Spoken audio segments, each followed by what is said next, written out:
அன்பார்ந்த சகோதரர்களே, நாம் முகரம் மாதத்தினுடைய 9வது நாளை அடைந்திருக்கிறோம்.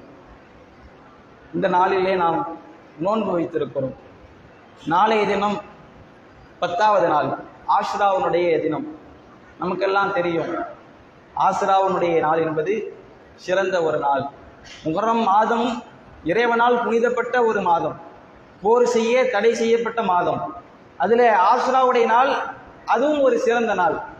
ஆனால் ரப்புக்குமுல் ஆலா, கடவுள்களுக்கெல்லாம் சிறந்த கடவுள் தான், எல்லா கடவுள்களை விட உயர்ந்தவன் என்று சொன்ன ஃபிரௌன் அழிக்கப்பட்ட ஒரு நாள். அவன் செஞ்ச கொடுமைக்கு ஈடா நம்ம இன்னைக்கு பார்க்க முடியாதுங்கிற அளவுக்கு கொடுமை. அவ்வளவு கொடுமைகளை செய்த அந்த ஃபிரௌனை, அந்த ஃபிரௌன் யாரை கொடுமை செய்தானோ அந்த மக்களை ஃபிரௌனிடமிருந்து காப்பாற்றி ஃபிரௌனை அல்லாஹ் அழித்த நாள்.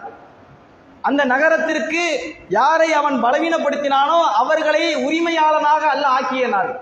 அப்ப இந்த ஒரு அற்புத நாளை நாம் நினைவு கூறும் வகையில இன்னைக்கு நோன்பு வச்சிருக்கிறோம். இந்த நேரத்தில் நாம யோசிச்சு பார்க்கணும், இன்றைய காலகட்ட ஆட்சியாளர்கள் அவங்களுடைய நிலைமை, அவங்க நமக்கு செய்யக்கூடிய அநியாயங்கள், அவங்க நமக்கு செய்யக்கூடிய துரோகங்கள், நமக்கு செய்யக்கூடிய எதிர்ப்புகள், இதையெல்லாம் நம்ம பார்க்கிறோம். இன்னும் இந்த மாதிரியான அநியாயம் செய்யறான், இவ்வளவு கொடுமைகளை செய்யறான், எதுவுமே நடக்க மாட்டுதே, இஸ்லாமிய ஆட்சி நமக்கு இல்லையா, இறை உதவி நமக்கு இல்லையா, இப்படியெல்லாம் பல மக்கள் நினைக்கிறாங்க. நாம என்ன செய்ய வேண்டும் என்றால், நமக்கு முன்பாக வாழ்ந்த சமூகத்தை யோசித்து பார்க்க வேண்டும். ரசூல்லாட்ட சகாபாக்கள் முறையிடுறாங்க. எப்படியாப்பட்ட சகாபாக்கள்னா, கொடுமைகளையும் சித்திரவதைகளையும் அனுபவித்த சகாபாக்கள். இன்னைக்கு நாம சகாபாக்களுடைய வாழ்க்கையை படிப்பினையா எடுத்து பயான் பேசுவோம். சகாபாக்கள் இப்படி வாழ்ந்தாங்க, ஊரை விட்டு வந்தாங்க, ஹிஜ்ரத் செஞ்சாங்க, கொடுமைகளை அனுபவிச்சாங்க, கஷ்டத்தை அனுபவிச்சாங்க, அடி உதைக்கு ஆளானாங்க, இப்படி சகாபாக்களை பத்தி பேசுவோம். உண்மையிலேயே அவங்க அந்த நிலையில் தான் இருந்தாங்க. அப்படியான சகாபாக்கள் ரசூலாட்ட வராங்க. அல்லாஹ்வுடைய தூதரே, கொடுமையா இருக்கு, துன்பமா இருக்கு, கஷ்டமா இருக்கு, அல்லாஹ்ட்ட நீங்க துவா செய்யக்கூடாதா, எங்களுக்கு உதவி செய்யறதுக்கு உங்களுக்கு என்ன கேட்குறாங்க. இப்போ ரசூலா கேட்கக்கூடிய கேள்வி என்ன? ஏன் அவசரப்படுறீங்க? நீங்க என்ன காரணத்துக்காக அவசரப்படுறீங்க? உங்களுக்கு முன்னாடி வாழ்ந்தாங்க மக்கள், அவங்க படாத கஷ்டத்தையா நீங்க பட்டுட்டீங்க?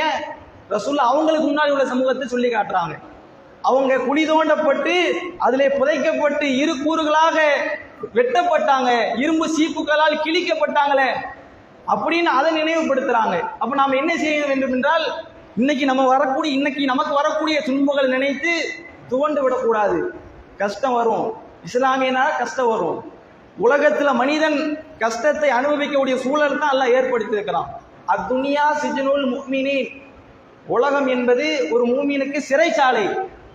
இந்த உலகத்தில் நாம சொர்க்கத்தை போன்று வாழ வேண்டும் என்றால் நாம இறை நம்பிக்கையாளர் இருக்கக்கூடாது.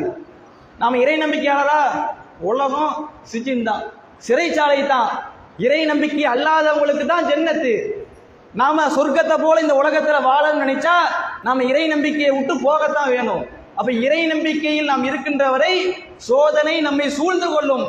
பலகட்ட சோதனைகள் வரும், அடுக்கடுக்கா வரும், வரிசையா வரும், தாறுமாறா வரும். துவண்டு விடக்கூடாது. ஃபிரௌனிடத்தில் இருந்து அந்த மாதிரியான சோதனைகள் மூசா நபிக்கு வந்துச்சு, மூசா நபியுடைய சமூகத்துக்கு வந்துச்சு. அல்லாஹ் பாதுகாப்பு அளிக்கலையா? மூசாவுடைய தாயார் அவங்க பயப்படக்கூடிய நிலையில அல்லாஹ் அவங்களுக்கு செய்தி அறிவிக்கிறான். நீங்க மூசாவை கடல்ல தூக்கி போடுங்க. சிறு குழந்தையா இருக்கும்போது கடல்ல தூக்கி போட சொல்றான். அதன் மூலம் அவங்கள ஃபிரௌன் பெற்று ஃபிரௌனை வளர்க்கிறான். ஃபிரௌனை வளர்த்து கடைசியில ஃபிரௌனை அழிக்கக்கூடிய ஒருவராக மூசா நபி இருந்தாங்க.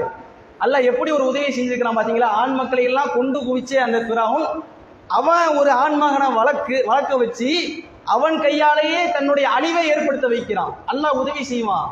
பொறுமையா இருக்கணும், அல்லாஹ்ட்ட உதவி தேடணும். அல்லாஹ் எப்படி ஃபிரௌனுடைய அந்த அழிவை ஏற்படுத்தினானோ அது போன்று ஆட்சியாளர், கொடுமையான ஆட்சியாளர்கள், அட்டூழியம் செய்யக்கூடிய ஆட்சியாளர்கள், அடக்குமுறை செய்யக்கூடிய ஆட்சியாளர்களை அழிப்பான்.